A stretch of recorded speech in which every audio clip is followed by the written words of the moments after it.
Live from the Talking Joe studios, it's Talking Joe.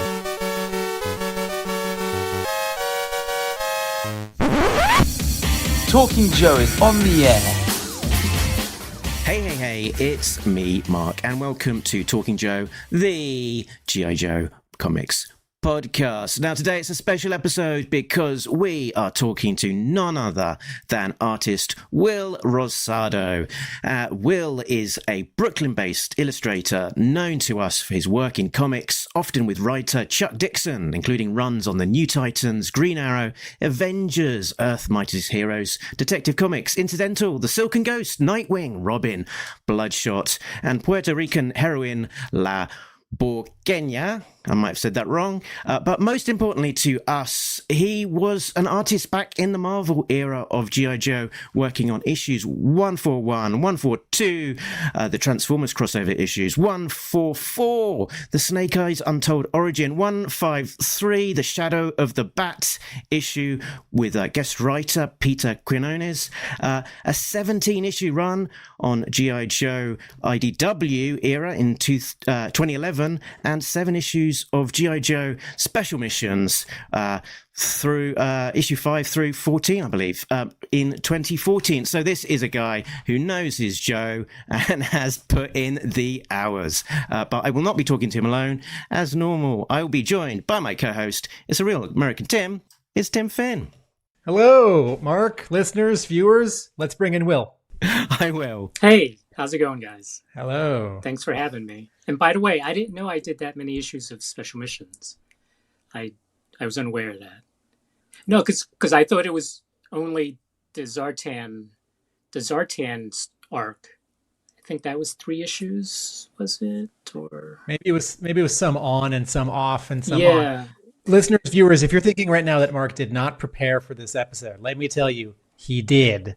We've got some fun images for you and a lot of them. So if you're listening, this is an episode to watch. It's not on Mark. It's more on me because there's stuff that I see that people bring at conventions, bring up to me to sign, and I don't remember it. I'm like, oh, did I draw that? So I know some freelancers in comics, and I drew comics when I was in 8th grade in high school, yeah. And when one draws a lot of pages for a long time, yeah, it all blurs. You hear your favorite band, and someone says, "I don't remember writing that song." Yeah, it's like, yeah, it was 1989. So you are completely forgiven.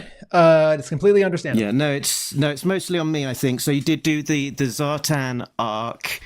Then Paul Gulacy came back, and S.L. Gallant also did an issue. Yeah. And then you came back for the final one. issue, With which Hawk. was 14, that one. Yeah, that there. one.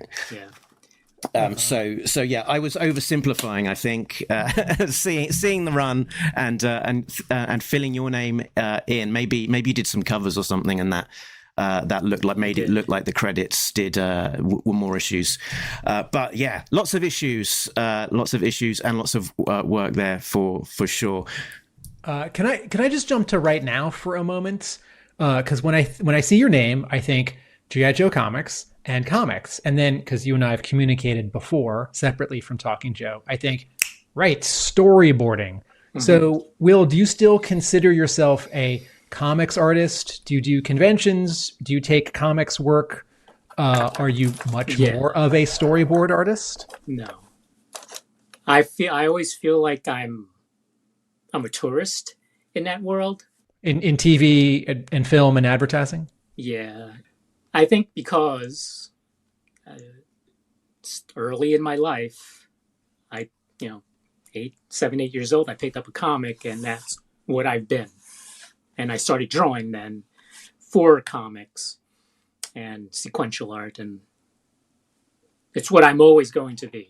And I always pick up comic work throughout the years. Like it's more independent stuff these days, but yeah, I'm always going to be a comic artist. So you might do other things occasionally, but you'll always be a comic artist. Yeah, that's what much. you're saying. Yeah. But there have been, say, months at a time where you're just cranking away on a big storyboarding project. Oh yeah, no, storyboarding pays the bills. So storyboarding is going to be, for some years, it will be the bulk of the work I do. And comics will come when it comes. And sometimes, because a lot of the comics I work on is for small press, I need to do the advertising work to be able to afford the time to do the comic work. I mean, a lot of artists do it. Like, I think Mike Vosberg was a board artist and did boards after his comic. He went into storyboarding in 84, 85. Yeah. So he'd been in comics for 5 years, 8 years. I never met him, but I was part of a secret Yahoo group of like comics pros. And I think he was in there, and he would post some board work and maybe some paintings and other stuff just to share with all of the other artists that were in the group. So yeah, I was aware that he was heavy into the board work and production work out in for movies and advertising. And he lives in California. Yeah. So the question we usually start with is, how were you first aware of G.I. Joe? Because there was this TV show, there were toys, there were comics. I have an older brother, and he was the one who he gave me a stack of comics, late 70s. So there was a lot of usual Marvel stuff in there, a lot of Jack Kirby, a lot of that stuff. But also, I was trying to remember if he gave me a bag of G.I. Joe accessories, or if I just found them in his closet, like his area in the closet, and just sort of, there were extra uniforms and rifles and shovels and boots. And I'm that age, I'm Gen X. So in the 70s, I had 12-inch figures already. I was aware of G.I. Joe, but I think at that time, what was he, Action Man? Adventure? Adventure Team, which gives way to Super Joe in 77. Yeah, but I was aware of G.I. Joe only from the big plastic bag of accessories that I sort of discovered. This is for the big Joes we're talking about. Yeah.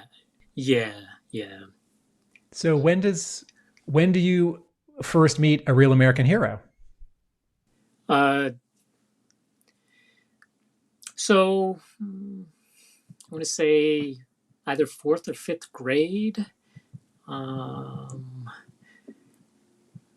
don't know what year that was, but on the way to grade school, there's a candy store, or it's like a smoke shop candy store, kind of, and they had a shelf that they had Marvel comics they sold. And one day, like, I was already buying Avengers and Iron Man and Thor and that stuff, but then one day I see G.I. Joe #1. It stood out from everything else. It was, and I looked at it, and it just, I don't know,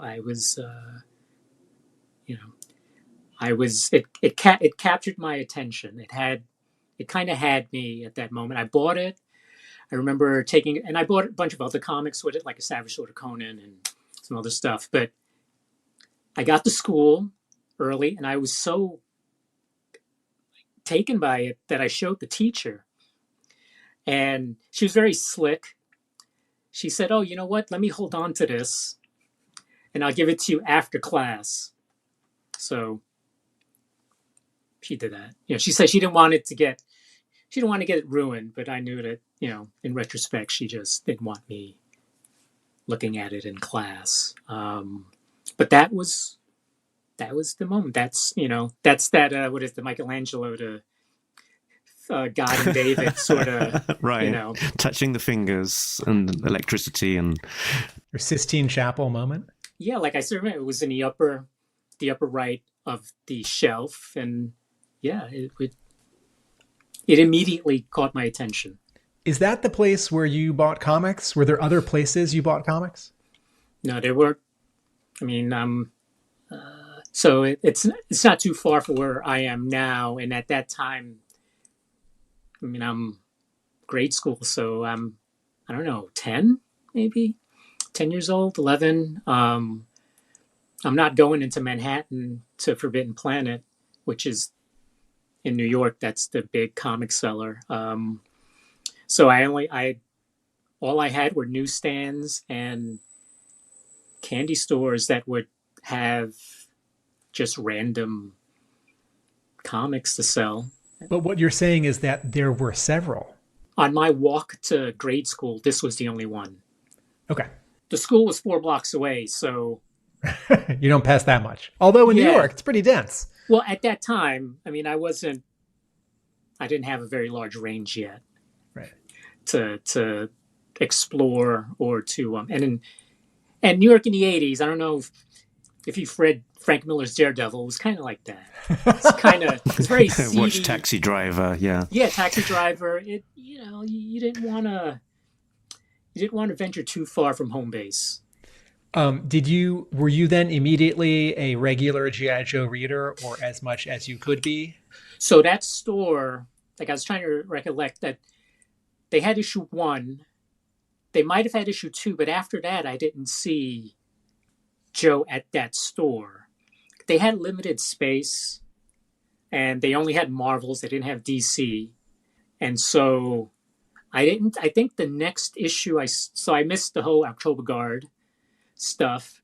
The next issue I found was issue 10.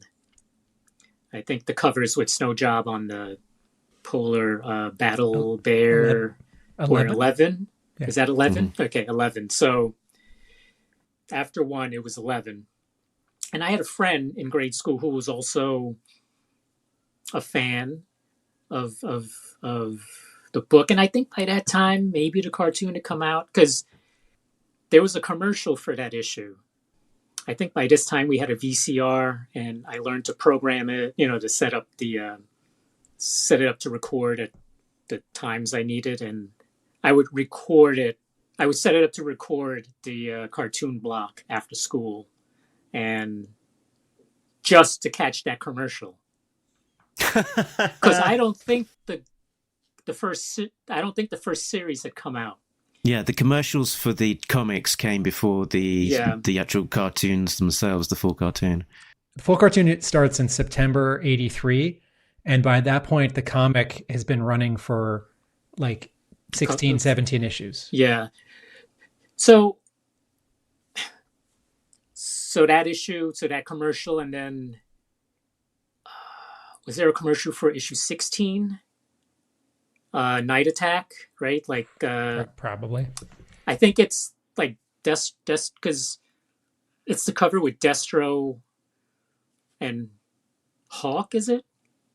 On top of the Hiss. They're sort of grappling. I don't know if it's Hawk. It's some blonde. 11, 14, 16, 18 get commercials. 19. Yeah. So I remember 16 because by that time, so my friend started reading the book because he didn't catch on issue 1. My friend Gerald. So so 16, he just, I don't know, 16 blew him away. It's just, and he would point out, the panel where Baroness's glasses are just kind of flying out of the explosion, right? And so we would just kind of dissect the issue and the events in that issue. And by then, I was able to find it regularly because, again, I'm still in Brooklyn. I'm not in high school in Manhattan yet, and that's a big key here because once you're in Manhattan, you're closer to. I had a Forbidden Planet 2 blocks from my high school, so on the way home from high school, I would stop off at Forbidden Planet, and we would just spend hours there, just kind of harassing the staff because their G.I. Joe. They had G.I. Joe figures on pegs, but they were the prices were a little higher than they were at Toys R Us. So we would give them a hard time about, Okay, so you were reading the comic and buying the toy and watching the show. Yeah. And this is continuous. When do you drop off reading the comic, watching the show, buying the toy? Okay, so when do you grow up? When does childhood end? The cartoon, I would say when they changed studios. Okay, so the movie's 87, there's no episodes in 88, and then Deke shows up in 89. Yeah, I watched some of it. Like it would be on in the mornings here, and maybe I would catch it. And so I've thought about this a lot concerning the toy and the cartoon. The comic, not so much, because I stayed with the comic longer. But yeah, as you said, I grew up, and so the cartoon appealed to me less. And was also less appealing. Yeah. The toys, I stuck around a little longer because I had a friend that worked at Toys R Us. And so when new stock would come in, I would ask him to put stuff aside for me. Just because that was my habit. I just couldn't, It was like something that, well, of course I'm going to consider looking at whatever new waves come out. But I was already had one foot out the door, kind of, especially the more neon colored stuff I started seeing. That original release of Joe it appealed to me more because of the simplicity of it. And I mean, I liked the subsequent waves up to maybe 88, When did you stop reading the comic? Maybe the 130s, 140s. So there's not. So you had been reading it for a very long time, and I had a subscription.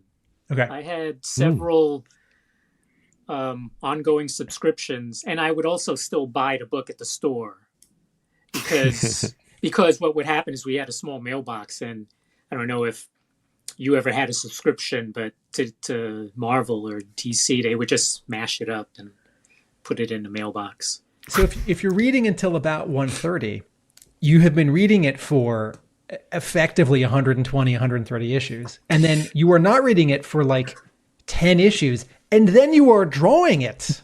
Yeah. So the window of you growing up and out of it as a older teenager, as a young adult is very short. And then you are a professional and you're working on it a little bit. Yeah. It was, I don't know when it became.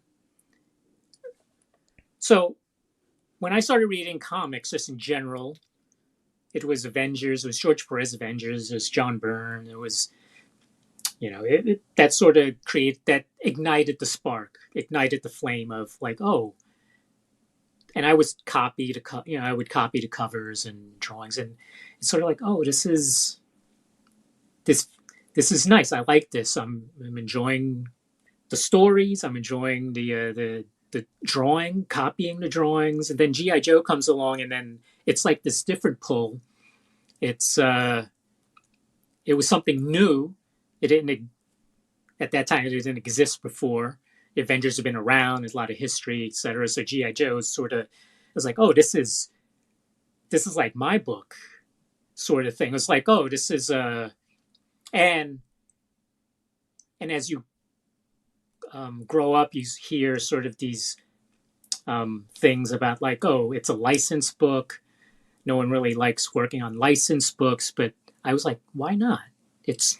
Look at it. It's just, I mean, all credit to Larry. Obviously, they gave him the ball, he ran with it, and he created this thing that just sort of fueled the imagination of a generation of kids like me who just would read it and reread it and reread it I would sit every few months and I would start at issue 1 up until whatever issue the run was up to.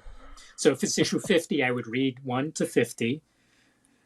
Then a few months later, I would read 1 to 60, and sort of relive it, right? There's still moments in in the runs that are still in my head that I'm like, oh, and I've used them later. Like I have little Easter eggs in some of the stuff I've done, like callbacks to some of the older stuff. But yeah, drawing the book, going from reading it to drawing it. Yeah, no, it was the dream. I had two dreams, one to draw comics and the other was to draw G.I. Joe. And I did it my first professional gig. Professional gig. Okay, so and I got get maybe to the professional gig element. Let's have a look at some of your childhood drawings. So maybe you could walk us through through what we're seeing, and it's kind of your artistic process. I'm guessing from what I've seen, this maybe is one of the earlier efforts that you're creating your own strip here. I feel like that third panel, I think you're drawing from a toy. Yeah, no, I used the toys. Okay. So I went to a junior high school that had an art program in it, and to get into it, you had to show a portfolio. And 12, I didn't really know what a portfolio was really. So I just did head studies of G.I. Joe figures. That was my portfolio, and I got in. Anyway, so a lot of this stuff is just, well, this one, so that pose of Grunt, I think that's from something, one of the issues. But yeah, a lot of this stuff is just, I wake up and I'm like, oh, let me just draw a strip. It's just stream of consciousness. Like, oh, okay, here's Grunt, here's Snake Eyes, there's Cobra Commander running down a hallway. This is, so like these images, the other aspect of G.I. Joe that is just sort of, I don't know how to explain it. It's just the card art, right? It's Hector Garrido and all of the other artists that did the packaging. And it's just, I would copy it and just kind of like, wow, and I picked up that omnibus, the, what is it, Carson Metaxas. Yeah. The Art of G.I. Joe. I picked that up and I was almost in tears because it's like, it's the art without the trade dress on it. And it's like, wow, here's my childhood. It's like this like 100-pound book. This like just weighs like a ton. And it's some of that imagery is like just, it's part of my DNA. So for listeners who aren't watching, Mark's got some photos that Will has taken in the past. Some are of pencil redraws, very accurate ones, of Hector Garrido card art, Firefly, Storm Shadow, Baroness. Some of them are a page or two of comics, but sort of self-contained panels, not a lot of super clear panel-to-panel continuity, like a panel with two guys, a panel with a helicopter, a panel with someone else. Some of these look a little younger. Some of these look quite sophisticated with really good shading, even if the anatomy is not quite there. Here's a recreation of Mike Zeck's cover for issue 24. Yeah. This one was on illustration board. This one I was doing themes. So I was doing like all the Joes with the berets. Even though Beachhead has his on his shoulder there, and then I would do drawings of all the mustached, all the Joes with mustaches or the Marines. Mojo. Yeah, it was like it was like a thing. It was like, oh, let me just do a little lineup. What is the transition from the art classes you were taking in high school to the art classes you're taking in junior high to the art classes you were taking in high school and building up a professional portfolio? Oh, well, so it's interesting. In junior high, I had a classmate, this guy, Aaron. He was also a Joe fan, and I never sent you that piece. It's me and him doing a jam piece together of Torpedo. And like he did his version of it, and I just did basically the card art of Torpedo, and and uh, and I remember we used to talk. We used to say, hey, we should write into G.I Joe to tell them to draw the guns clearer, something, because we were like obsessed with like getting the things right. So anyway, so from junior high to high school, it was just me and him, kind of jamming on G.I Joe. And junior high school, I mean, it was junior high, but I still needed to produce a portfolio to get into high school, because then I go to the High School of Art and Design in Manhattan, and I didn't have any G.I Joe pieces in that, but I had to do a tighter, there were a lot of still lives in there. And then from high school to SVA, my portfolio had comic pages. I don't know if it had G.I Joe comic pages in it. I had other comic stuff, like sci-fi inspired stuff. But yeah, each level I had to get a little more, the work had to be a little tighter and a little, it had to be better. So there's a writer named Larry Hama who also attended the I've heard of him. High School of Art and Design. And this is, can you tell us a little bit about it? Because is it more like a college? But it's a high school. It's a high school. No, it's a high school. It has a high school curriculum. Okay. When I was there, it was a little different from the modern. So I've gone back to the modern high school and done some guest speaking and done some. I was on the advisory board for a few years, advising curriculum, and I looked over their current curriculum, and it's college level. They're doing so much more than we did when I was a student. But I think when Larry was a student, they did more. He had, I think he had Bernie Krickstein as a teacher. Yes. And folks, if you want to learn about Krickstein, there's a new biography about him coming out from Fantagraphics in 2 months. Yeah, Bernie was, he's one of the early pioneers. So there were math classes and history classes and English classes. But there was also art classes. It was painting, fashion, photography, illustration, cartooning, and I was in cartooning. And when you're in the cartooning, you hear about Frank Bruner was here, Larry Hama, Mike Carlin, who was an editor at DC Comics for a long time, Jimmy Palmiotti. It's a who's who of just any and everyone. And after me, Joe Madureira, I think, was maybe a freshman when I was a senior, maybe. And also Jamal Igle was a classmate. I don't know if Jamal Igle did some work on Joe here and there. I'm just today I'm buying a piece of art from him. That's not technically G.I. Joe related, but it's laterally G.I. Joe related. And he did one of the issues of G.I. Joe Special Missions from IDW as well. Yeah. So Will, can you talk about being in a comics class or making comics samples at the School of Art and Design? Like when are you there trying to break into comics? I didn't start actively breaking in until my senior year. Before that, it was just kind of learning the basics of the page. Because before that, so my brother, he was old. He had some art instruction books that I sort of inherited when he stopped drawing.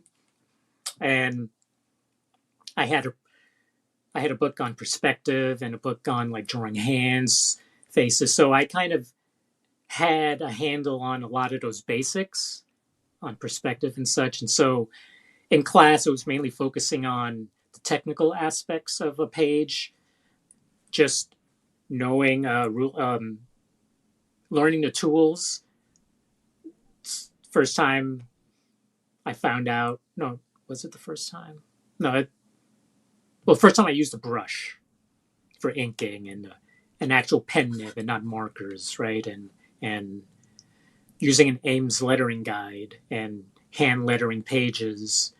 and playing with screen print, like a zipatone and stuff like that. So you're learning kind of the basics of actual mechanically doing a page.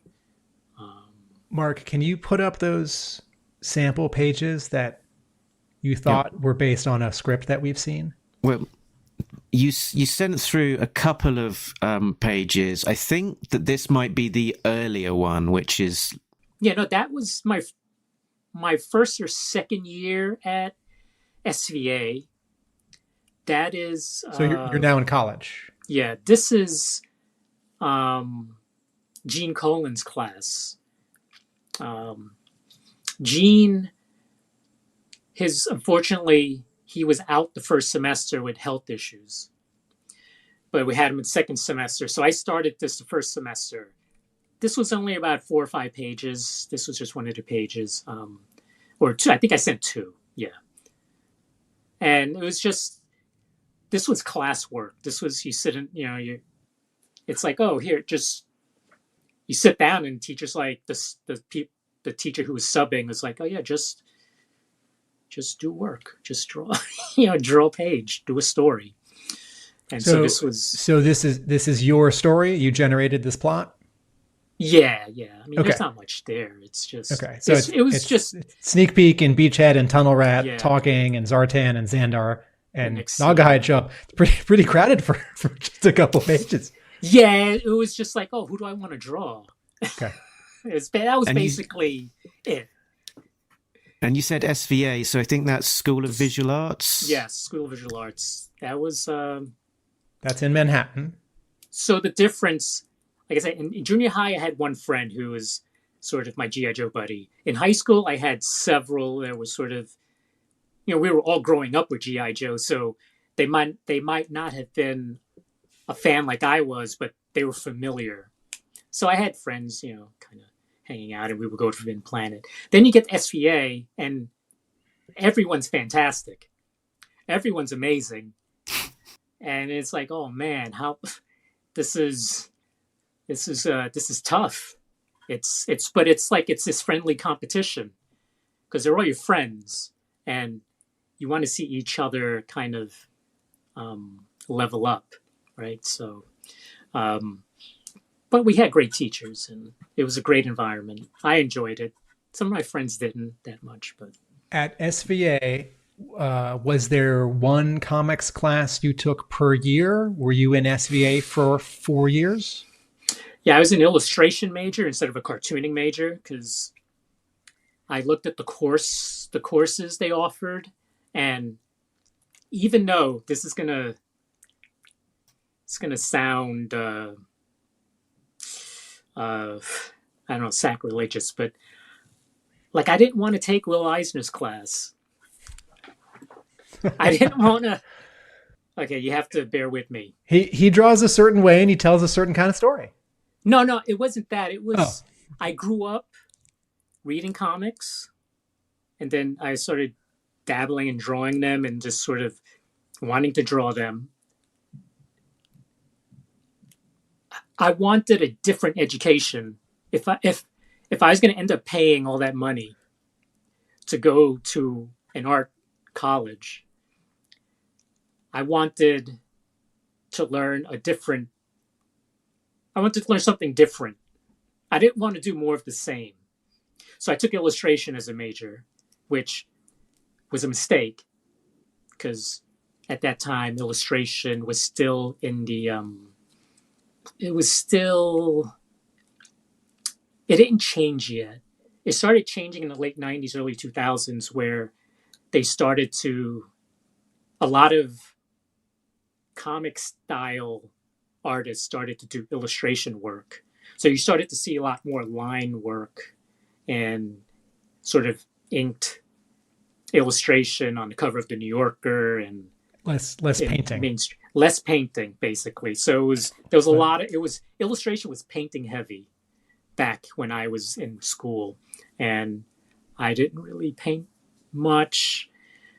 I was a sequential artist, and illustration was about the one image. and I just couldn't do it. I failed illustration my first semester, second year. The teacher pulled me aside. He said, "Look, you got to work harder. I'm going to fail you this semester, but you got to shape up." Okay, so these other GI Joe sample pages. Is there a later batch? Yeah, so that's These my third year, I think. Okay, we're looking at penciled pages of like outside a base with a chain link fence, and I think I see Hawk. So this story was, I asked a friend to, I don't know what the term is, to transpose or transcribe. I had him, I think it was issue 130. It looks like Yeah, it's that 129. one. This Yeah, one. the Wildman issues. So I asked him to kind of Like reverse engineer a script from Yeah. the comic. Give me a few you pages. didn't want to see the art because you wanted to do the plot cold, but then you could compare your pages to Wildman's. No, I didn't compare. Oh, I just did these as just samples. You wanted to hum a plot to work from. Yeah, I wanted something to just produce some sample pages or pages that could be used as samples. Right. So this is my third year. And in high school, I had started sending samples to Marvel. So I was already sort of putting together batches of pages. Like I have other sample pages of like Avengers pages I've drawn and X-Men and Spider-Man, just to send them in and get the nice rejection letter on Marvel stationery. Were you sending these to a submissions editor? Did you have an editor? Okay. There was not a specific editor contact that you had. I think maybe one time I sent to maybe Bobby Chase or someone. Because she had been a G.I. Joe editor.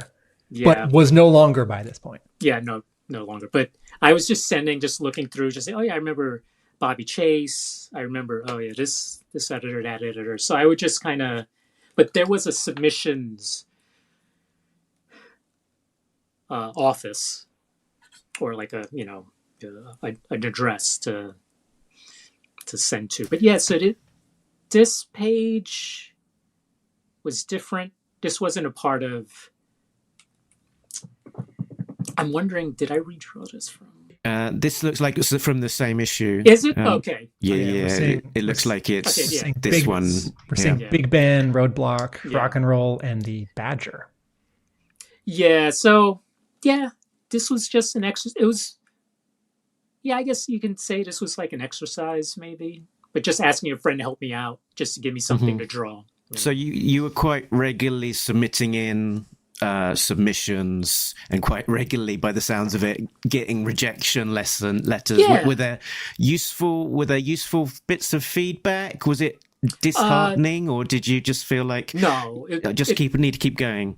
Yeah, just keep going, because also I was going to conventions and showing samples and I was also sending to DC. DC was a little. Their replies were a little handwritten. Hey, just work on this and that kind of notes at the bottom of the form letter. But yeah, no, I wasn't. When you're 18, 19, 20, you're a little more resilient. I mean, it's not like it wasn't like, oh, thanks for rejecting me. It was still kind of like, oh crap, what do I have to do? But I would just go back to the drawing board and around this time I was literally go back to the drawing board. Literally, yeah. Yeah. But around this time I had gotten into, so this was the time of Jim Lee, his ascension, and I think it was my first year at SVA. He had started on X-Men. It was that summer, I think maybe the Mandarin issue came out with Psylocke. The first appearance. 256, 257, 258 up on Cannon. Yeah. And like I ate that up, and the Mark Silvestri stuff, and before that on X-Men. But Jim Lee was like he was doing some different stuff. He had different tech going on. And I just got really obsessed with him.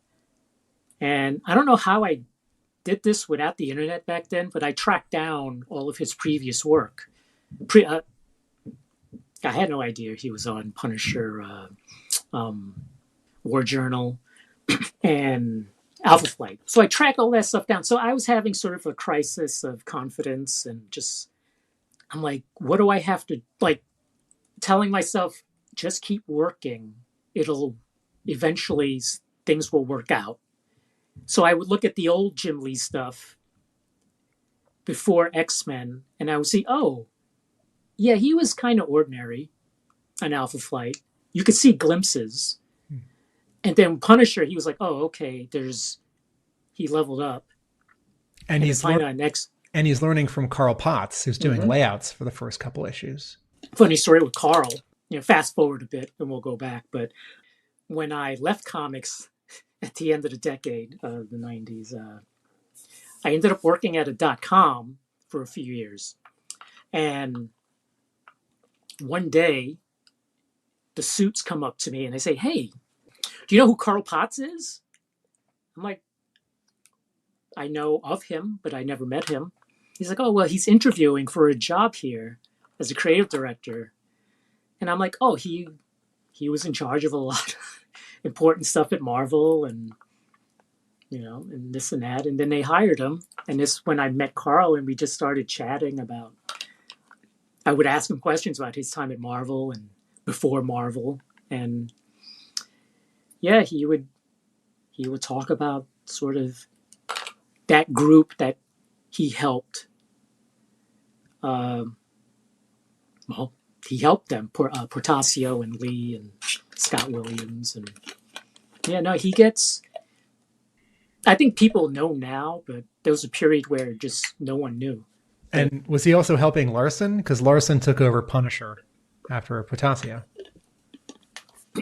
I don't know about Larson. Okay. I just know about, he was helping Jim Lee with layouts. And Right. Yeah. Okay, so you'd said that senior year you're starting to break in. So, and you had already said that your first professional work is G.I. Joe, drawing the actual G.I. Joe comic. So, how did you connect with an editor? How did you get on an issue? Were you still in school? How was drawing that issue? So the greatest thing about going to SVA is that not only do you have great teachers, my third year I had Carmine Infantino, and then my senior year I had Walt Simonson and Klaus Janson as my teachers. So, and I had classmates who were drawing books. I had John Paul Leone as my classmate who, he was drawing Static at the time for Milestone Comics. Sean Martinborough was working on a painted book for Marvel.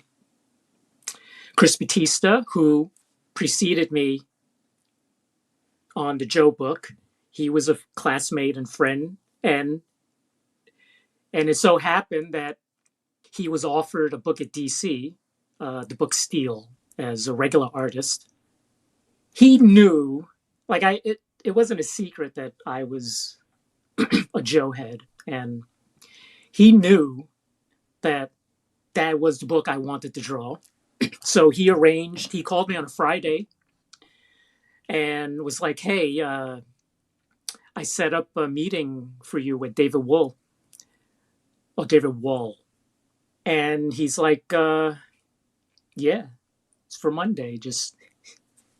And I had already graduated. So I graduated in May of 93. And then in July, I was Klaus Janson's assistant briefly for a month. I drew backgrounds on some posters for him.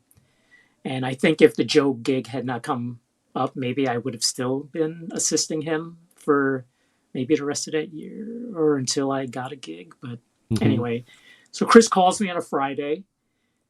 I immediately sit down and pencil 2 pages over the weekend. Just, loosely based on Silent Interlude in a way, but using is it Snake Eyes version 4? Yes. Yeah. With the I red goggles. I had the 12-inch version of that. Mhm. So I used that Snake Eyes because it was just there. It was like just next to me at the drawing table. David Wohl might have appreciated that because you were drawing the current. Well, I guess technically he was down the toys. He was version 5, but it's not like you were drawing version 1 or version 2. Yeah. Right. Anyway, so I meet David, and he's now, to be honest about this and fair to everyone, Chris kind of left them in a tough spot because he left in the middle of an arc. If I was offered a regular book, I would probably do the same. But anyway, so I don't think David, and it was David's last week. It was kind of a perfect storm. It was like, oh, the book is on the hot list. So they're kind of desperate. They need someone. So it's like, all right, sure. These are, I had professional looking samples. So it was like, all right, yeah, you're here. You're a warm body. So like, let's toss you a bone and just, but it was like, yeah, it's amazing. And you draw half the issue. Steve Lieber draws the first half, which was kind of cool. That's also his first professional work. Folks, this is Steve Lieber who drew Whiteout and Whiteout Melts, the Arctic murder mystery written by Greg Rucka. I saw him post on his IG about this being his first issue, and I'm like, yeah, it was mine too. So this is to say that the deadline is in such tough shape that the issue has to be split between 2 people. Just has to get done really fast. That book was so late. I had a little over a week to draw 11 pages and the cover. But I was, when you're 21 years old, it's like, yeah, all right, cool. I remember it was summer, it was August, and I didn't have a fan or an air conditioner, and I just sat at the drawing table with some microwave bean burritos, just kind of like, I just sat and I was drawing. That was it. So I just want to be accurate. Mark, the 2-page spread you just had on screen with the credits, that's Lieber. That's not Rosado. Yeah, that's Steve. I did the back half of this issue. Okay. Yeah. It's sort of the issue itself is sort of divided into sort of almost 2 storylines, and you're kind of doing this Snake Eyes versus the baddie ninja Night Creeper leader. Yeah. This was, it's, as a fanboy, getting the was it that day? Yeah, I guess it would have to have been that day that David takes me down or takes me to Larry's office. This is the office that Larry is renting because he no longer is a staff editor at Marvel. Well, it's the Joe. It was some office. It was someone's office. Okay. And I'm sitting at the door. The door is here, and the rest of the office is here, and I'm kind of like, oh, this is cool. And then someone says, oh, it is Larry, and I think they introduce Larry to me or me to Larry, and I think he says hello, but I'm like, I'm having an out of body experience at this point. I'm like, my God, this is happening so fast. And he just needs someone to draw his plot well. Yeah, that's all it is. He doesn't care if you're a scared kid or a prima donna or the best artist in comics. He just needs you to draw his plot well. He does not care that I was this little kid who saw that issue 1 on the stand, and he doesn't care that I had like the Sky Striker and the Rattler and the Night Raven hanging from my ceiling, and the Mobat over there and the Hydrofoil there and the Whale there. Like he didn't care. Like that's all merchandising. He doesn't care about that. But okay, so you went to meet him. Well, was this just to say hello? Yeah, it was just to say, oh, here. I think he just happened to be there. Okay, this wasn't the like storytelling lecture. This was not a handoff to like, hey Larry, here's your number one fan coming in to draw your book. Which prompts the question: did you ever get the storytelling lecture from? Or maybe never. Maybe story. Well, storytelling. We should probably use the word lesson. Storytelling lesson. No, but yes. there was never time because this book was so late, and Okay. all that I remember happening is like they gave me a stack of Marvel board, a script, and a handful of carded Ninja Force figures, and I'm stuffing it all in my portfolio case because and I still have the carded Ninja Force. Oh wow!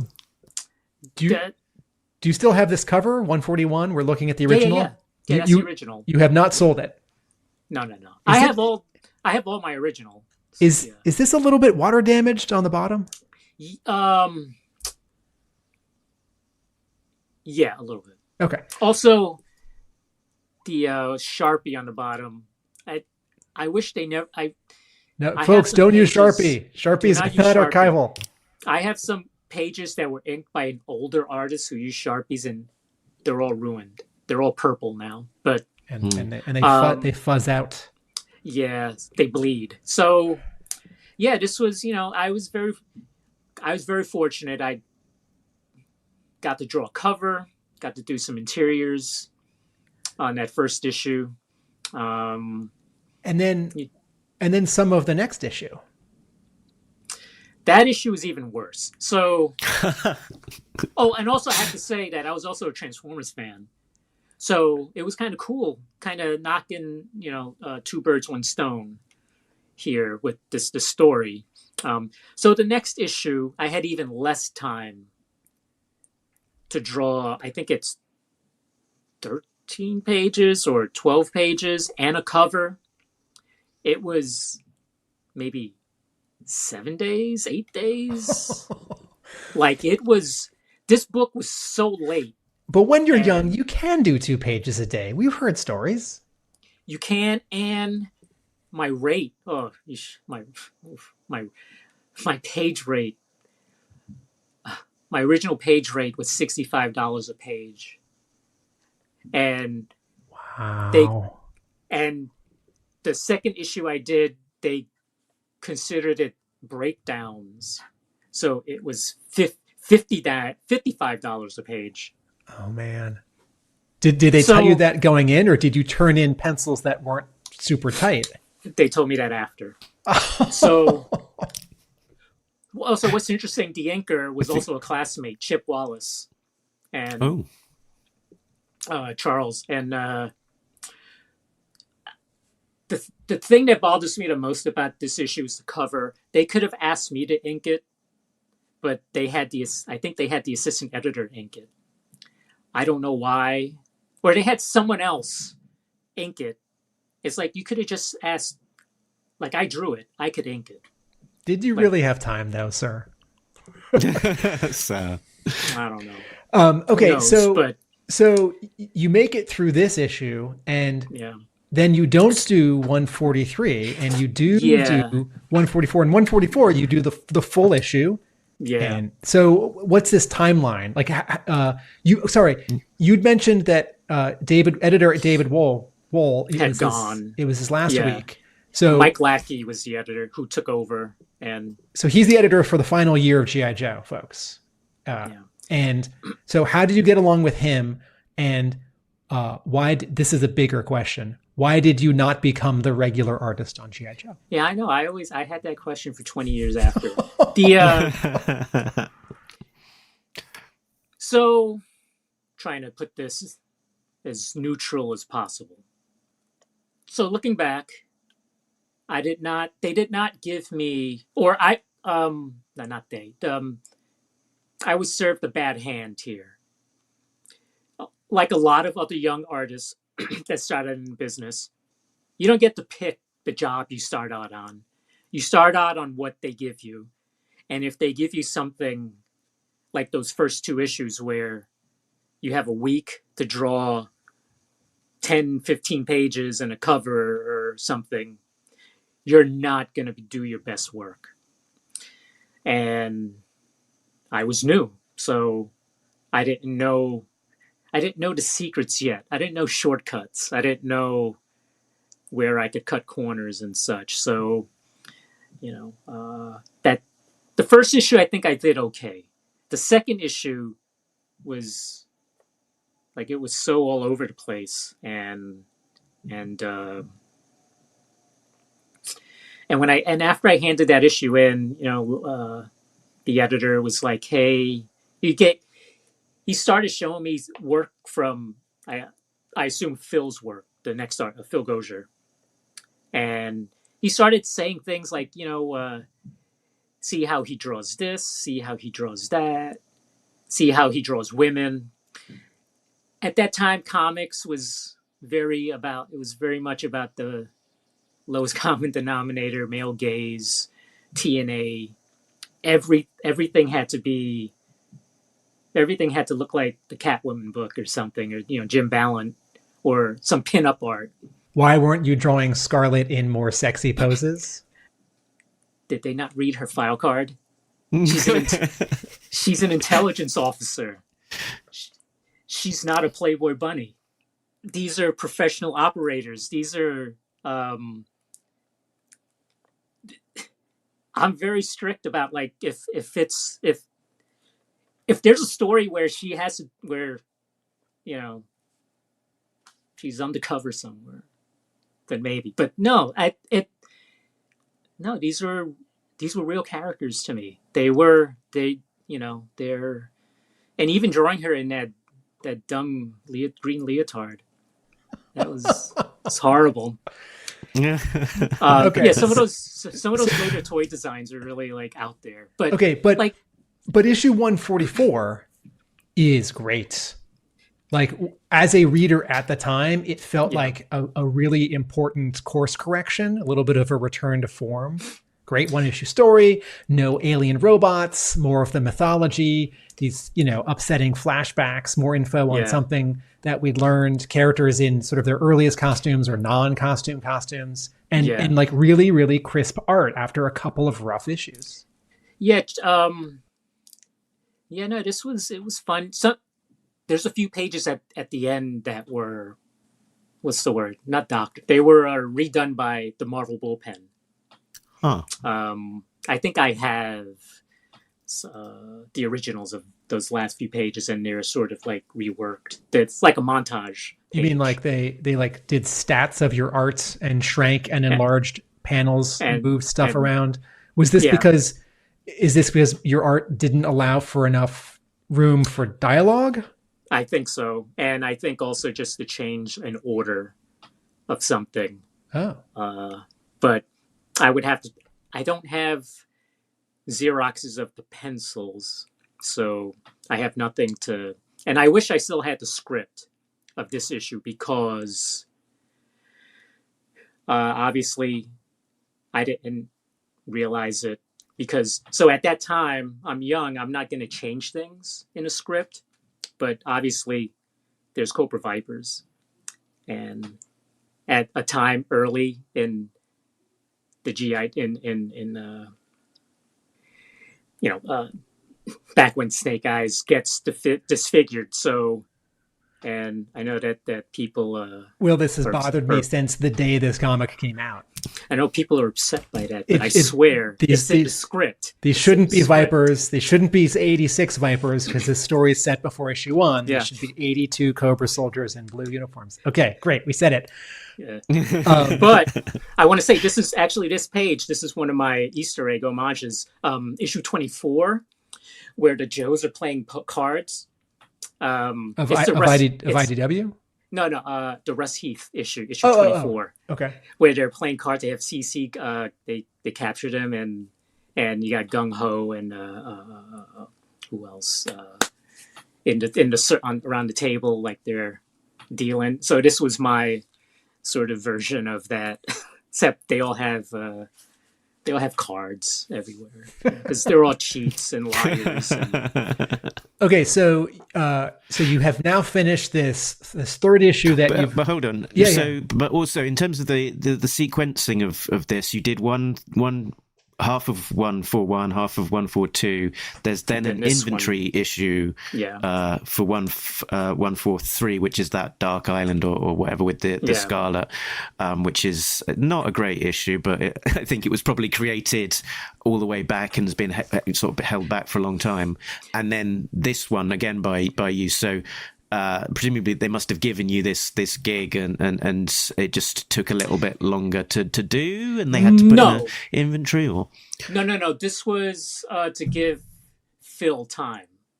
Okay, right, because he had taken over the book, and so it was like, okay, they had the fill in before this one and then this one and then Phil's issues, and this was sort of my this was a consolation prize. Like, hey, we're not gonna have you on the book, but here's a fill-in. The other cool thing was that I did the corner box. It's not a great corner box, but I got to do the corner box on the cover. So, do you still have that art? I have Xerox of the pencils. I don't have the original. Okay. Oh, because someone inked it. I don't think I had. No, wait. Maybe I Chip did. I think maybe. Okay. No, Chip. Maybe Chip did. I don't remember. Maybe you sent it at the same time as the cover pencils. Yeah, I did it separate. Yeah, it was on a separate sheet, but I've looked for it, but I can't find it. Okay, so Phil becomes the regular series artist with 145, and he draws the next like 8 or so issues uninterrupted, and then there's another couple of fill-in issues, and you come back. Yeah. So what's the timing of that? What's the story? I think I got this right after 144. Okay. And I had a lot more time on this one because it wasn't on the schedule at that time. It was just an inventory, and it was, unfortunately or fortunately, it's not a Larry issue, right? So I didn't actually get to work with Larry in any meaningful way other than, I drew 144, and I did some random pages for IDW on the ARAH book. But there was an issue where I think Shannon there were just some pages that needed to be done because they were tight on schedule, and so I filled in. And were you credited on that? Okay, I should have been. Yeah, because they sent me comps of that. Okay, so you draw this next full issue, and it's not a Hama script. Yeah. And so talking at the male gaze, I think the instruction might have been heard. No, this was like, okay, you want TNA, here's your TNA. It's like anyone can do it. It's not a special skill or anything. It's like, here you go. Did you know Jack Snyder, who's credited with inking this issue? No, I didn't know Jack. No, and Eric Fine, I think, was on staff at Marvel, who did the plot, because I remember seeing him, and I've met Chi early on. Like, I remember Chi around at the office. It's funny about this. There's a YouTube channel. Destro is my spirit animal. He's a Joe person. He's just one of the many Joe channels I follow. And he did a review of G.I. Joe AI recreations. And that character came up, and it just looks horrendous. Like, it's just so over the top, the Dr. Knox. And he, even the guy in the YouTube channel was like, "Oh, this is." I'm like, "Yeah, it's kind of horrible." But anyway, it was TNA, and I don't think Dr. Knox. Does Dr. Knox appear in any other story before this? Not before. No. I know this was her only issue for a long while. Yeah. Yeah, so I don't remember if I designed her or not. I guess I did. If this is her first appearance, probably. And the bat, I posted my initial turnaround sketch that I did. Huh. I mean, it's not. I mean, it's a Terminator, so it's not very. Like I didn't go out on a limb. I think I saw that movie. Yeah, I think the writer might have watched that movie too. So, okay, Will. So you've now contributed to 4 issues. Yeah. And the book is canceled, and you had not been hired to be the series artist on G.I. Joe. And soon enough, no one is the series artist on G.I. Joe. Yeah. So what work are you looking for after these 4 G.I. Joe contributions? What editor? Where do you land? Oh, I end up at DC Comics. I guess before that, I helped Simonson and Bob Wyachek finish Iron Man 2020. It's a 64-page Prestige format? Yeah. Bob had already done layouts, so I was just hired to just pencil over his layouts, and then he inked it. But Simonson wrote it, so that was kind of a cool sort of, the book has Simonson, Wyachek, Rosado on the spine, so it's like it's in the bookcase. It's always there for me to look at. But after that, I did a fill-in on a book called Force Works at Marvel. It was sort of the West Coast Avengers, but you are not the only G.I. Joe artist to end up doing 1 issue of Force Works. Oh, who else? Wildman drew the final issue. Oh, did he? Yeah. Oh. And speaking of G.I. Joe artists ending up on Force Works, I believe Mark Bright drew a cover that was not used at the end of that. Bright. At the end of that series. Yeah, my issue wasn't used either. It never saw print. Okay. Do you have copies? You should tell Marvel. I'm sure they want to print. Yeah, no, I have. Oh, yeah. I don't want anyone to see that work because the person who inked it's uncredited, the inks, and they totally imagized it. If you understand what I'm saying, like there's just hatching everywhere. It's like, wow, what happened? So after that, I ended up at DC Comics, and I did a fill-in on the New Titans, and it was well received. And so they offered me the regular gig on the New Titans, which was cool because that's another book that I was a fan of because of George Perez. So, big George Perez fan. So I did that. And so this is what should have happened at Marvel with G.I. Joe. So when I was offered the regular gig on Titans, I got called into Mike Carlin's office, who was the head editor, and he said, "Hey, look, the book's already canceled. It's going to be around just we're going to let Marv Wolfman finish off the book for this year.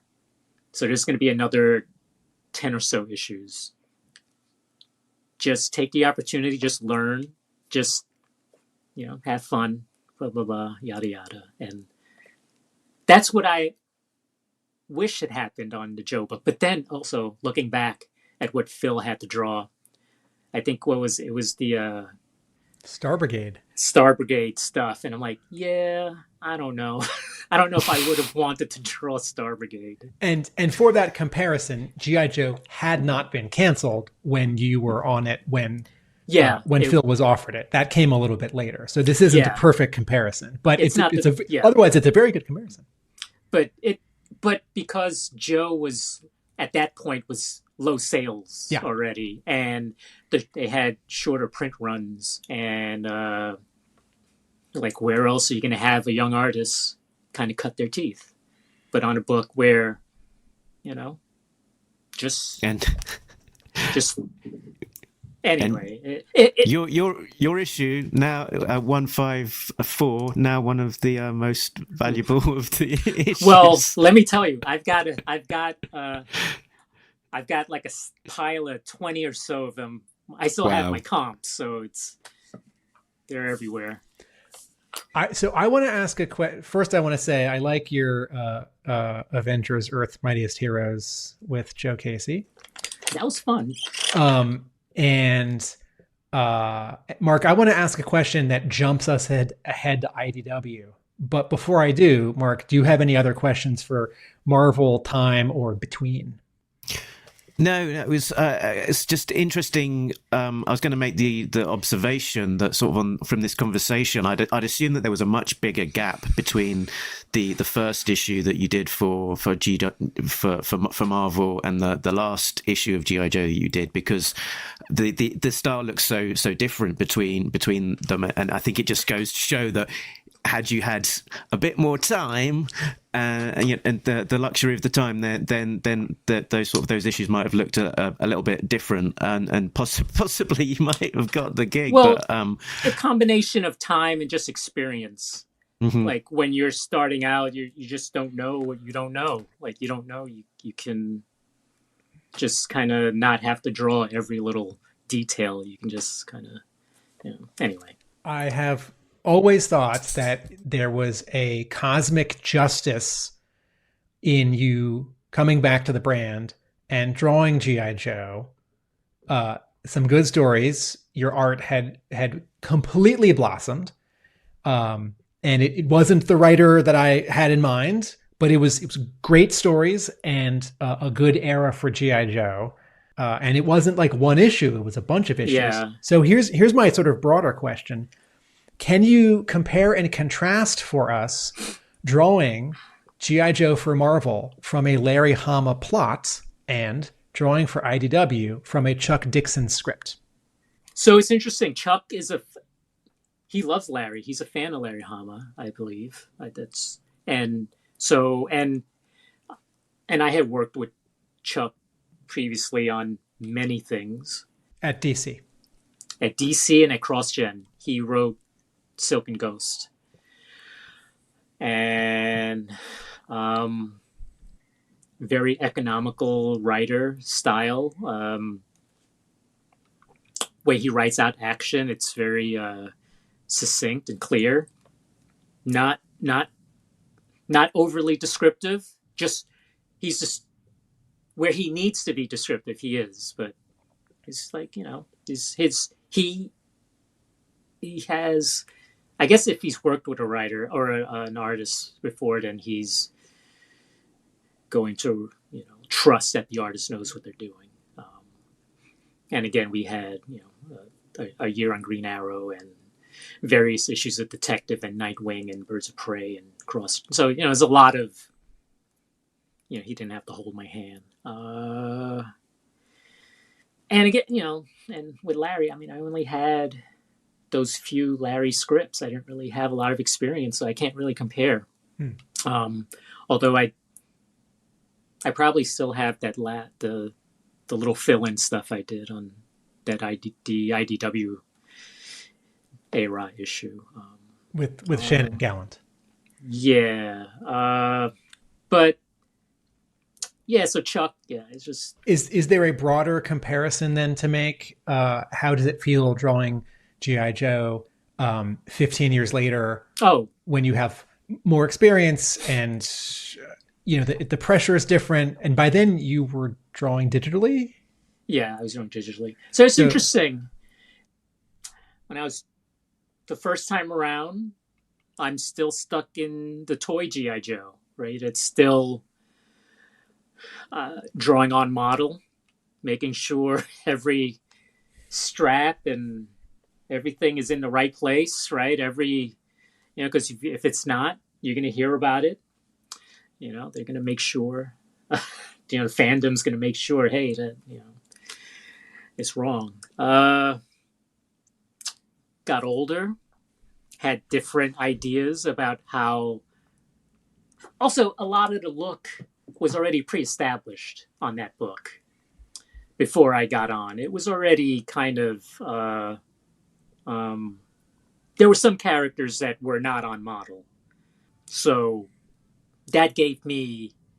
I felt that gave me the go ahead to just go all the way. Also, by this time, I was playing a lot of Airsoft. I don't know if you guys are familiar with Airsoft.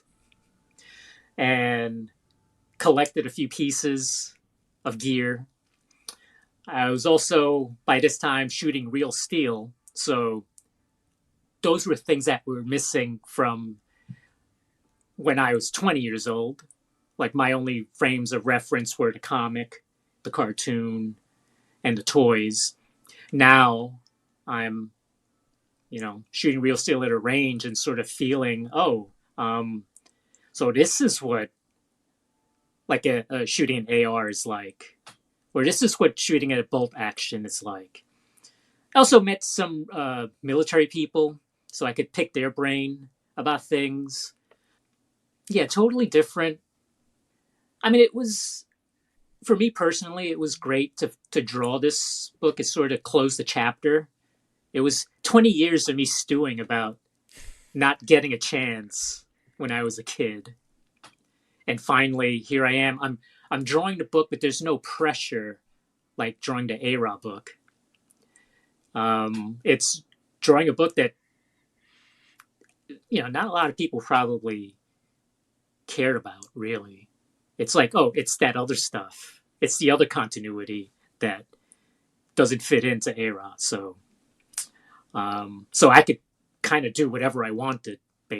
Like I was, I was picking loadouts for these characters, like my own, like there were some characters that didn't need a change, like Tunnel Rat. Like he's just cool the way he looks. I just loved, like he's this little guy, and he's got this Smith & Wesson strapped to his chest, and he's got that huge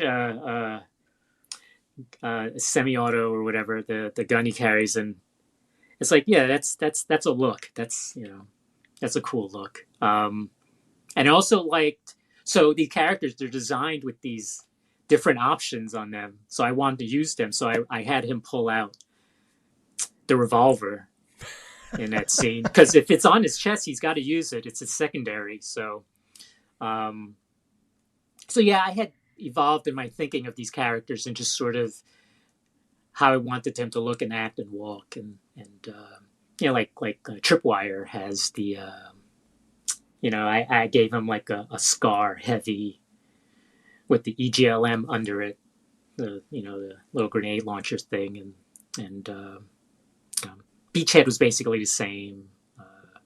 Baroness is the same. Flint's the same. But some other characters are a little different. Yeah, so Tripwire has the Scar. It just let me just kind of do some different things with the characters, but hopefully keeping some of the feeling that I had. Mm-hmm. Yeah, it's an interesting sort of description that you've got, that it's like you're kind of playing with the toys in the toy box. You can do your own thing, but there's less pressure that you're going to break them, because there's this other continuity happening to the side, which is that's the one that you grew up with. That's your childhood. This can be its own thing. Yeah, and ARAH is the one people are paying attention to more so than the other stuff that was happening, like the Snake Eyes book or this book, or the Cobra book. Are you speaking emotionally, or are you talking about sales? Because I had assumed that the Hama ARAH book, when it came back, and the sort of Chuck Dixon era in like 2011 and 2012, I assumed that they were selling, somewhere I could check this, but that they were selling sort of about the same. I'm just speaking about the ARAH book. The ARAH book is in people's hearts. Okay, yeah. Yeah, that more, also just, Chuck brings baggage. So I think maybe people were also affected by that. Can you talk about, by the time you're back on the G.I Joe brand at IDW, color in comics has become this whole world because of Photoshop and digital coloring. And at Marvel, I mean, even by 93, 94, the coloring and printing are better than in 82, but they're not that much different. How did you feel about the color on your issues at IDW? Romulo. I had nothing to add. Romulo, I enjoyed his color. I was cool with it. I didn't. It's funny. So did the bat. So this issue. So my last issue of Joe had the bat, and this issue had a bat, a runaway bat. So it was just kind of. it seemed like, oh yeah, maybe this was meant to be. But Maybe, maybe maybe there's a one issue at Skybound, and I don't know what continuity. Maybe an all new one where the Transformers and Void Rivals characters. Maybe one that we've met before, but maybe there's maybe there's a bat. There's cosmic. There's always going to be a runaway bat, and wow, I gotta draw the runaway bat issue.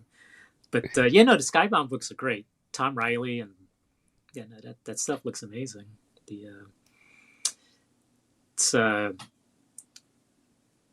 And I like how they've featured. They're giving spotlight to other characters, along with the usual. Are you paying close attention? You reading monthly? I bought. I bought the Duke stuff, and then I bought the trade for the series. And I started reading the first few issues, but then stuff, you get busy. I don't read a lot of comics. As a disclaimer, I just want to say I have friends who draw comics professionally, and they love comics and they love characters and writers and artists, and they don't have a lot of time to read comics. They sometimes buy comics and look at them, but they're really spending most of their time drawing comics. And so I always want to give professionals sort of a pass, because it's like Will has proven his fan bona fides. Yeah, no, if I buy, I'll buy work that books that friends work on, and then I'll buy, I'll see the Joe stuff and I go, oh, okay, this is, and actually, so in between the Marvel and IDW, there was this sort of dark time where I just I didn't want to look at G.I. Joe. Like, I knew it was the Devil's Due had the license for a while, and it would show up here, and IDW had it, and I started seeing covers, Atkins and like Tom Feaster, and I'm like, wow, this feels like G.I. Joe. This is it was like warm. It was like rekindling the Joe kind of like, oh, okay, this is fun. This, it feels like the characters. It's, and and then that obviously led me to IDW. I had a friend, Mike Hawthorne, I think, was drawing some Joe stuff, and that first arc of Origins. Yeah, and I asked him, hey, who do I send stuff to? And I think Andy Smith. No, not Andy Smith. Who Schmidt? was it? Schmidt. Yeah, I sent stuff to him, and he said they didn't have anything, but that maybe I can do. But they had something for Transformers, so I did like a sample piece. But I mean, it was Transform. Even though I like I love Transformers, I it's not like my thing to draw them. Andy Schmidt is at Boom Studios right now as editor-in-chief, and I hear that Boom Studios is publishing a new Larry Hama miniseries starting in a couple days, drawn by a former G.I. Joe artist. Who? Mark Bright. Oh, no. His final work. No, wow. All right.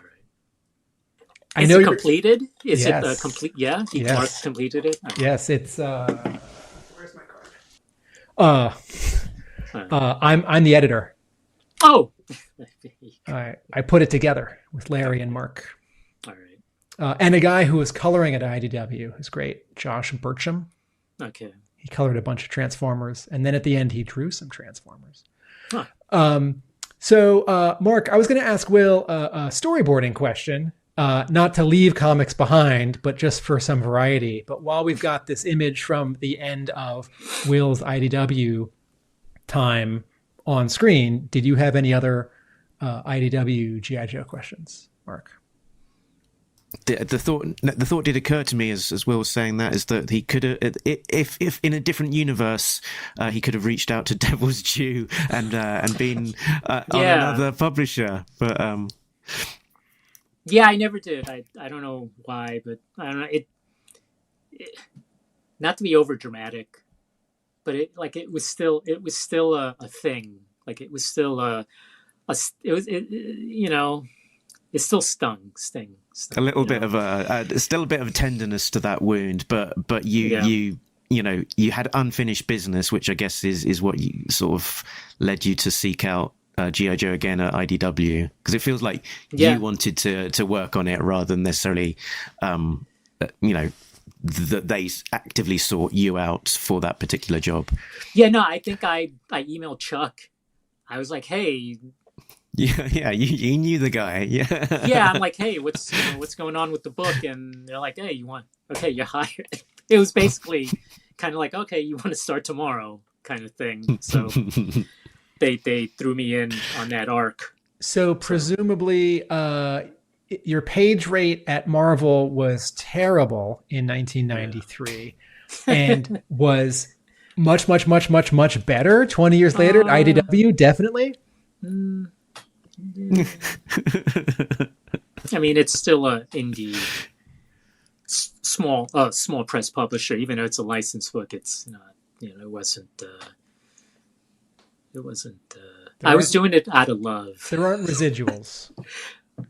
There's nothing. There's no residual. Yeah, no.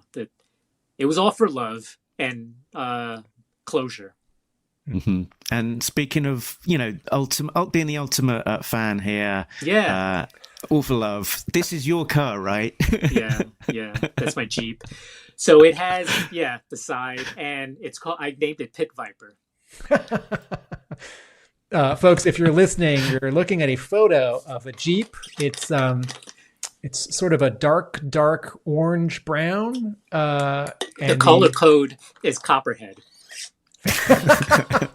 Very good. Color code.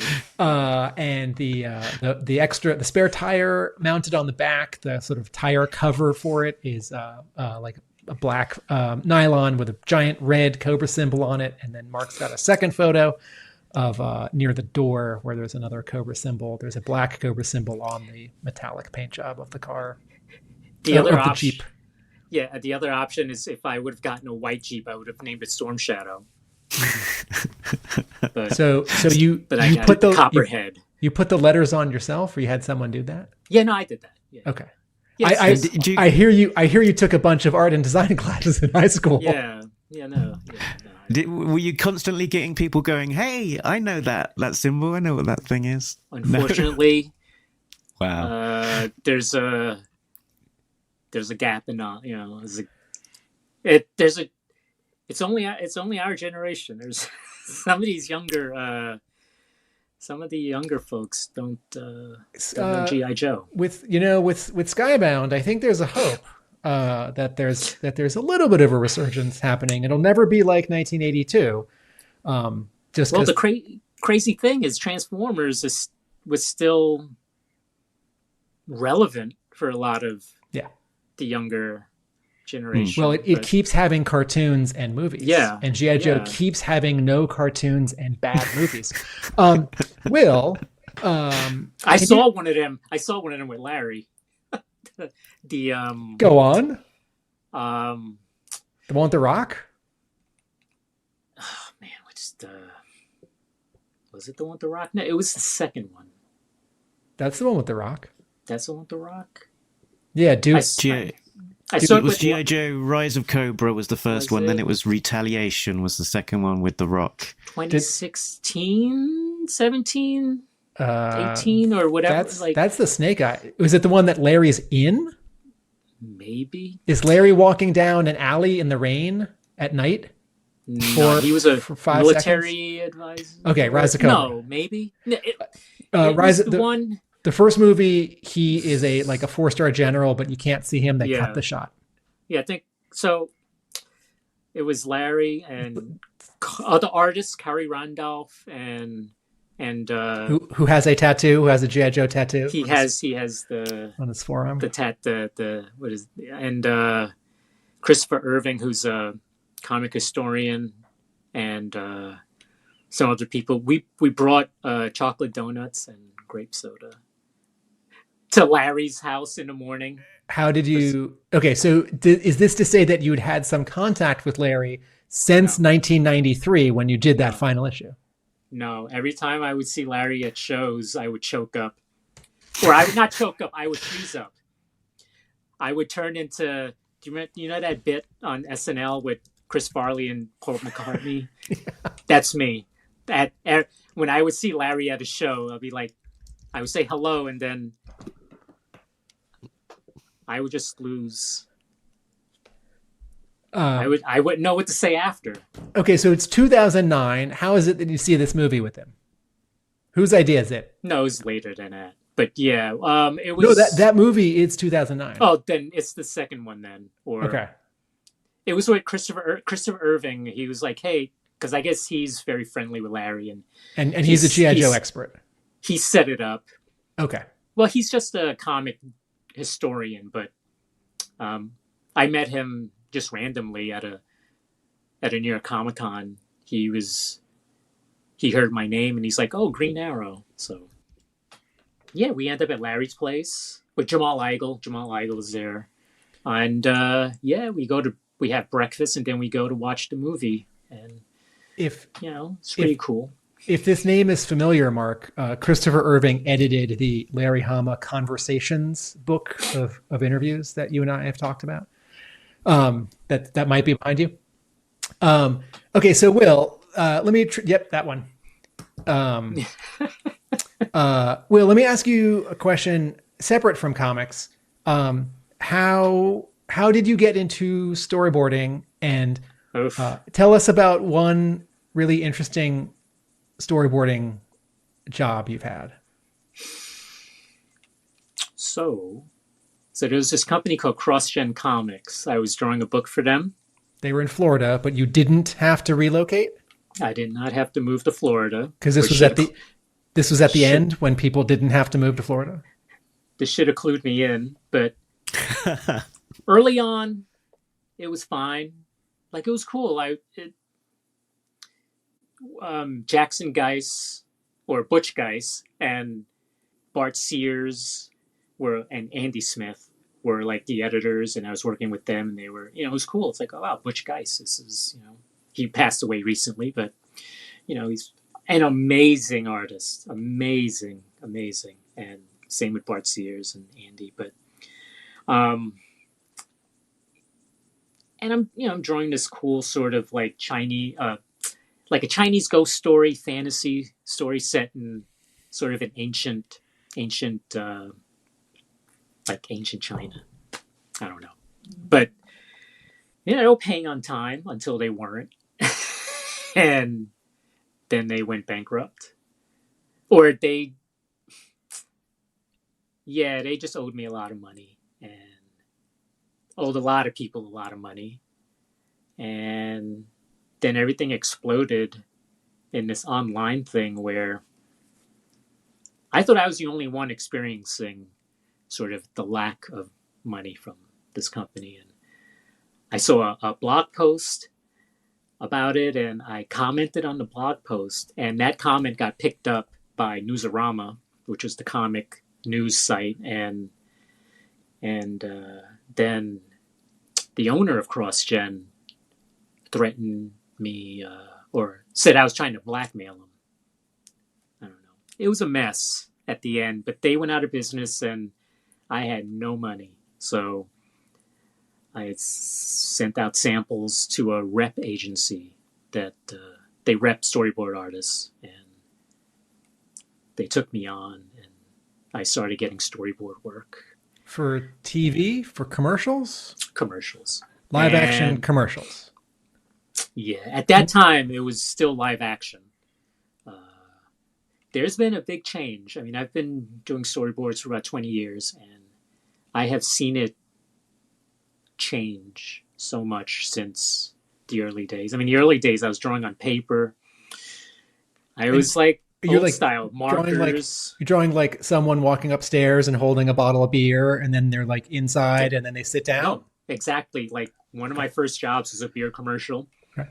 And typical, like, hey, people at a bar having fun, drinking beer, and you've got to draw the most beautiful bottle of beer. It's got to look, it's got the sweat on it. It's glistening. It's glowing. Because the ad agency is going to show it to the beer company, the client. And it has to look like... And they can't accept that this is a drawing, that they haven't just already filmed a rough version of the ad anyway.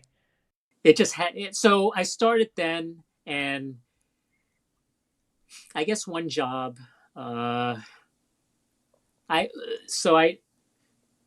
I did in 2008 or 9, I did a Jack Daniels spot. Actually, yeah, no. So that was the first one. I did this Jack Daniels spot where the director basically gave me freedom on it. He's like, yeah, here, just. Usually, when you work with a director, a creative director, it's this sort of tight relationship where it's this back and forth. You're coming up with the visuals for the spot. And with this one, since it was a graphic black and white animated ad for Jack Daniels, and I come from a world of sort of black and white, black graphic black and white. It was like, here, just you do it.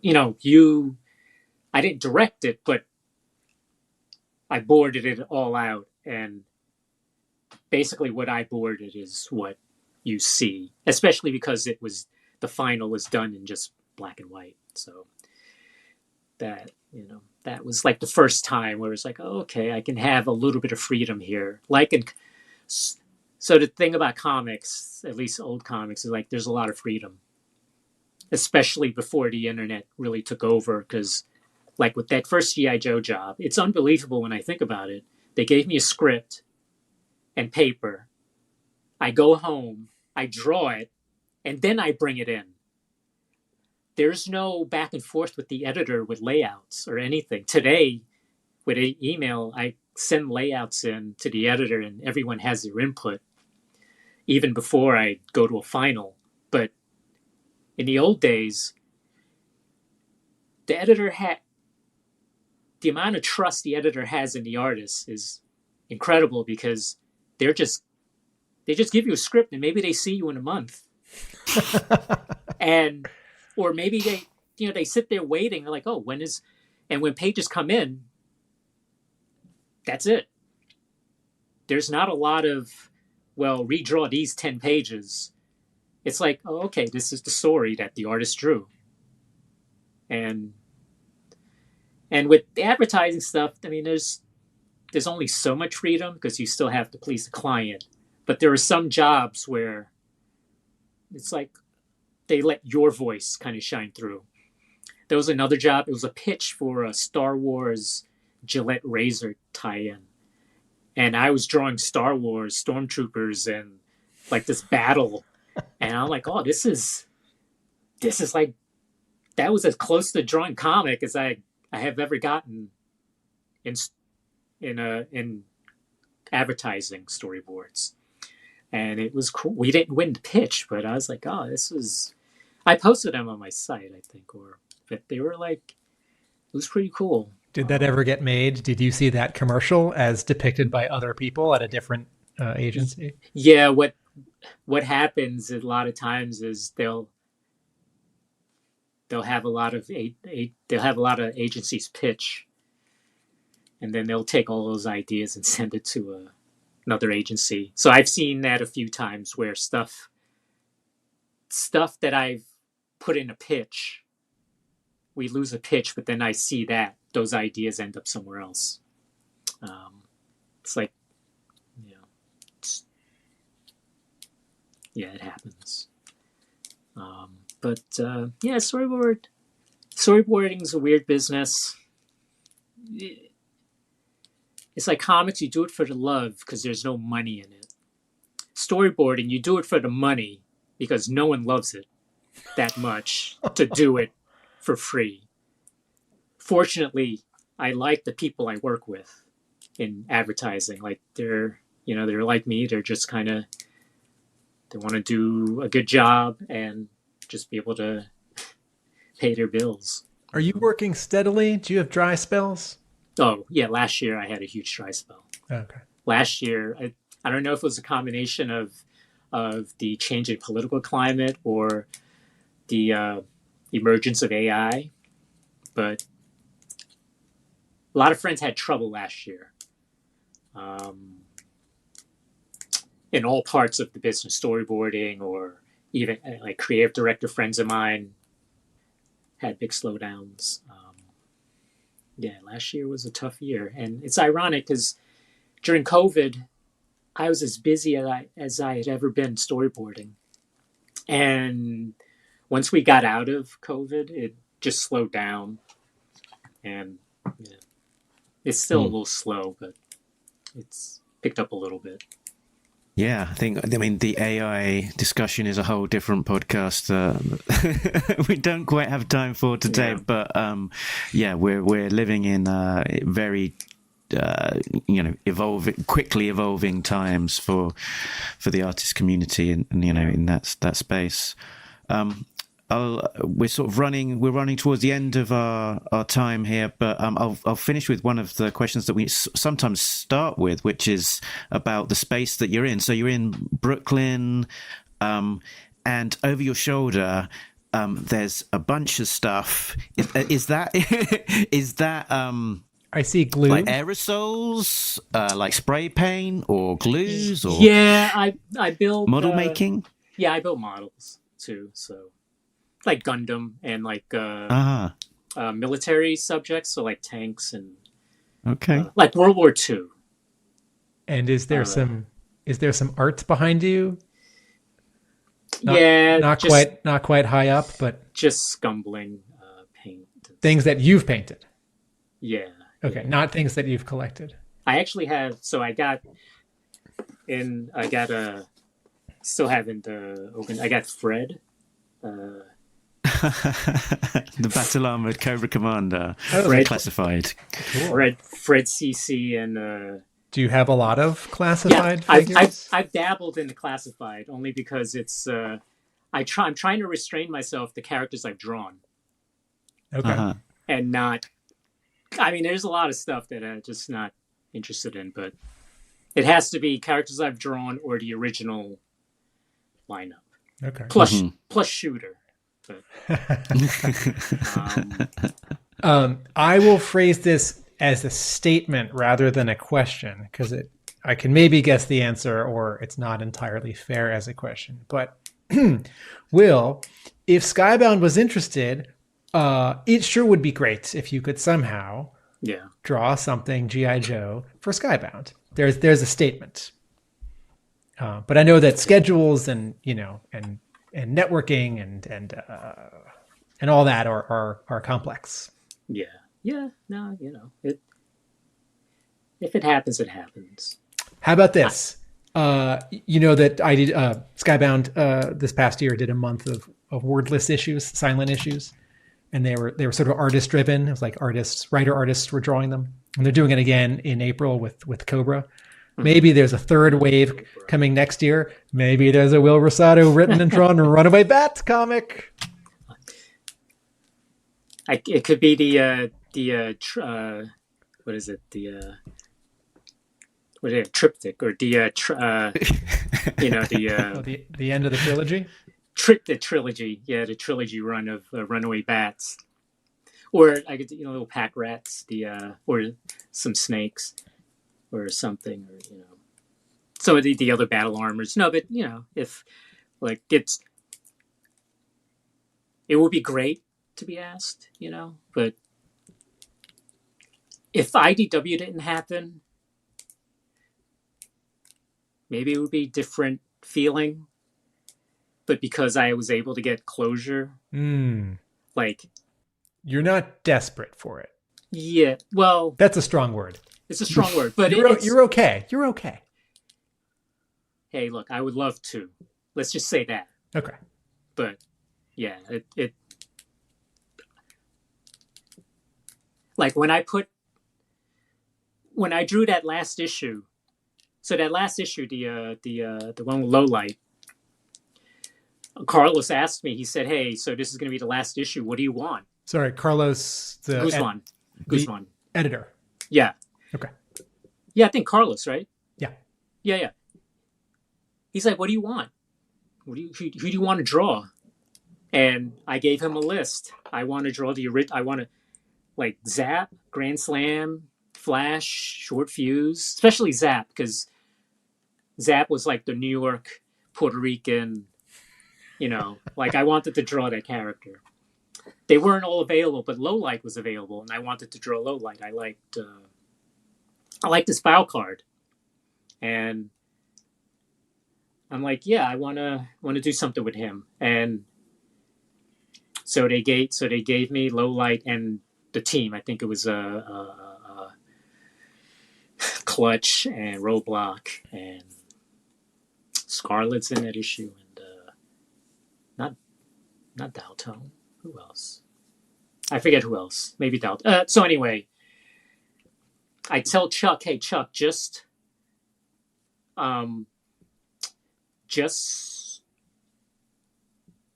do the script loose. Just give me a couple of paragraphs.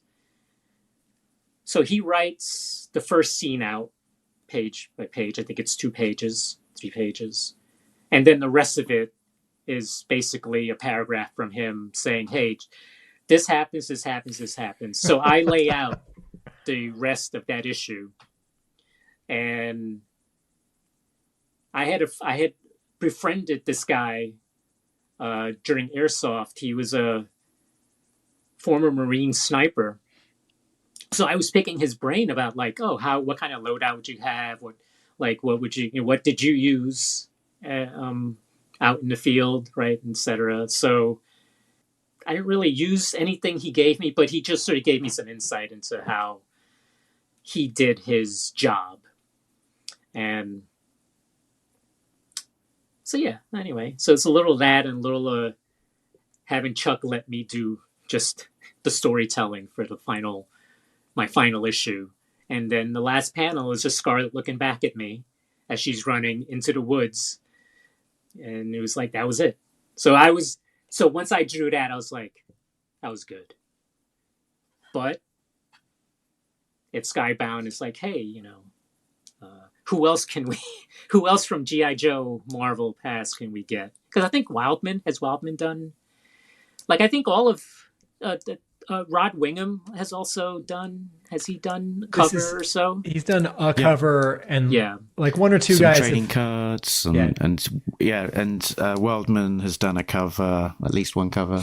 Mostly trading cards for the Kickstarter.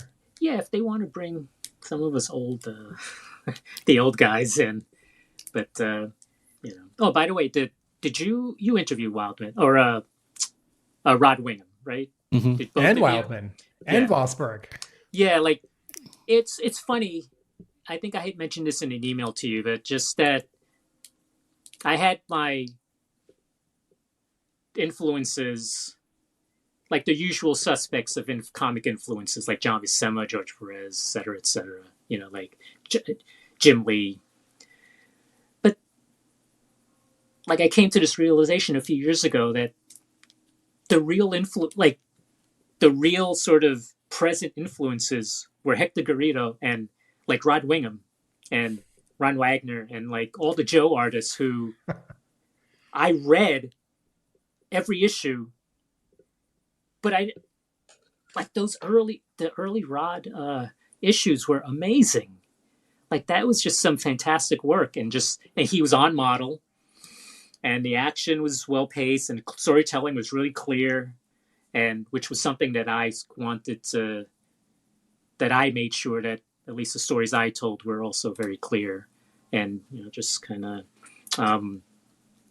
But then the action and excitement from the card art, the what Hector did and all those other artists did, it's like, man, they influence me as much or more so than, like George Perez or Garcia Lopez or Buscema, those guys, Simonson. So it's the Joe book is a big. It's a bringing big, it all back. Yeah, go back to that. Full circle. Perfect. So, Will, you can be found at williamrosado.com. That's your website with Yes. various bits and some cool behind the scenes art. So a lot of the black and white art that I've been pinging on screen could be found there. And my Instagram. Instagram as well. So is that a key place that you keep people up to date? Yeah, that I update that more than my website. My website, it's usually for work inquiries and stuff. Yeah. Cool. So yeah, if you're not yet following Will, check him out on Instagram as well. So in our wrap up, thank you so much for joining us, taking the time, sharing your career, and getting some really interesting behind the scenes stories of breaking into Marvel, your that early experience and redeeming yourself in back at IDW. It was the Wild West. It was amazing. Yeah, it's amazing. You sort of some of these things, just as a teenager reading the book, from my perspective now, it's not too far behind your own experience. I just didn't happen to end up drawing it. You're sort of not quite. You wouldn't necessarily believe quite how the way that comics sometimes ends up working. So it's it's great to get these stories. So we're at Talking Joe. If anyone watching this is new to Talking Joe, you can find us talkingjoe.co.uk, where we've keep up to date with all of the latest goings on with G.I Joe comics, talking to creators and also legendary creators from the past. Tim, is there anything coming out in the shops as of time of this episode coming out, released yesterday? Yes, I have a 4-issue miniseries at Boom Studios, written by Larry Hama and drawn by Mark Bright. It's called The Center Holds. It's a superhero tale, and the first issue is double-sized. First issue is out February 11th, 2026. I'm the editor. On February 21st, Larry Hama will be signing at my comic book store, Hub Comics, in Somerville, Massachusetts. That's 4 stops on the subway out of Boston. We're on the Green Line, and we're on the Green Line and several bus lines, and there's a little bit of parking around the store. Yes, I also have a YouTube channel. That's Atomic Abe. We just posted a video on an amazing block of TV shows on CBS in the 90s. And I write about G.I. Joe at my blog, arealamericanbook.com. Very good. So I think that is us done, which just leaves us one thing to say, Tim, which is that... Nobody Meets Talking Joe, an international podcast! Laters. Thank you, guys. Thanks, Will.